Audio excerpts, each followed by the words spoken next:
तुम्ही, पण त्याच्या आपली एक अट आहे, 2 काय 3 देतो, पण एका सभागृहात आपल्याला आपल्या विद्यार्थ्यांसाठी अभ्यासिका तयार करावी लागेल. अभ्यासिका तयार केली तर म्हणजे नुसती ती काय सभागृह बांधू नका. त्या ठिकाणी आपण देवापुढली मंदिरं झाली, आता आपल्या विद्येची मंदिरं करणं गरजेचं. आपली लेकरं अभ्यास करतात, काही लोकांना आपल्या मुलींना बाहेर अभ्यास करायचं म्हणून जाता येत नाही, मुलांना जाता येत नाही, परिस्थिती नसती. मग त्यासाठी आपण जर अभ्यासिका आपल्या प्रत्येक गावात, माझा संकल्प हीच आहे की प्रत्येक गावात अभ्यासिका तयार करायची ना, आपल्या लेकराला कुठेही बाहेर अभ्यास करण्यासाठी जायची गरज पडू नये. त्यासाठी तुम्ही मागताना अभ्यासिका सभागृह बांधा. तुम्ही इतर वेळेस त्याला काही वापरा, पण अभ्यासिका मागा, कारण आपल्या पुढच्या पिढीच्या भवितव्यासाठी गरजेचं आहे.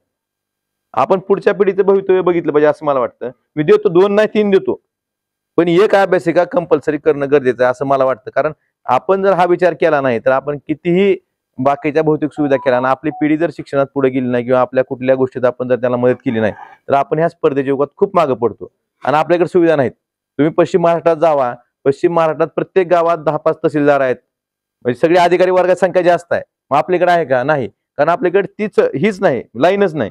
एकदा लाईन लागली का एखाद्या ह्यानं, आपल्याकडे कसं असतं, एखाद्याने एक ट्रॅक्टर घेतली 30 ट्रॅक्टर घेतली सगळी, बरोबर आहे का? असं असतं की अनुकरण करायचे आपल्याकडे लय सवय असते लोकांना. एखाद्याने एक गोष्ट केली, एकानं पॉली हाऊस केली की सगळी पॉली हाऊस करते ती, एकानं पोल्ट्री केली की सगळी पोल्ट्री करते ती, एकानं गाई आणल्या दुधाला, एका डेअरीचा प्लॅन टाकला की सगळी दूध करते ती.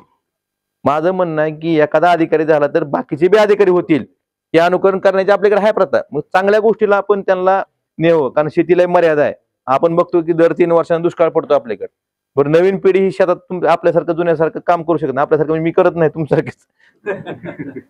म्हणजे आधीच्या पिढीने जे केलं ते पुढची पिढी जेवढं तेवढं कष्ट करू शकत नाही. त्यांना बाकीच्या गोष्टीला हे करण्यापेक्षा अशा गोष्टीत आपण प्रोत्साहन देणं किंवा त्यांच्या भवितव्यासाठी ह्या गोष्टी करणं गरजेचं आहे असं मला वाटतं. त्यामुळं आपण माझा संकल्प आहे की येत्या 5 वर्षात आपल्या मतदारसंघातल्या प्रत्येक गावात एक अभ्यासिका निर्माण करायची आणि आपल्या गावातील मुलांना मुलींना अभ्यास करण्यासाठी ज्या परीक्षा देते ती करण्यासाठी कुठेही गावातून बाहेर जायची वेळ येणार नाही. ह्यासाठी मला तुमची सगळ्यांची साथ असणं गरजेचं आहे आणि तुमची मागणी तशी असणं गरजेचं आहे.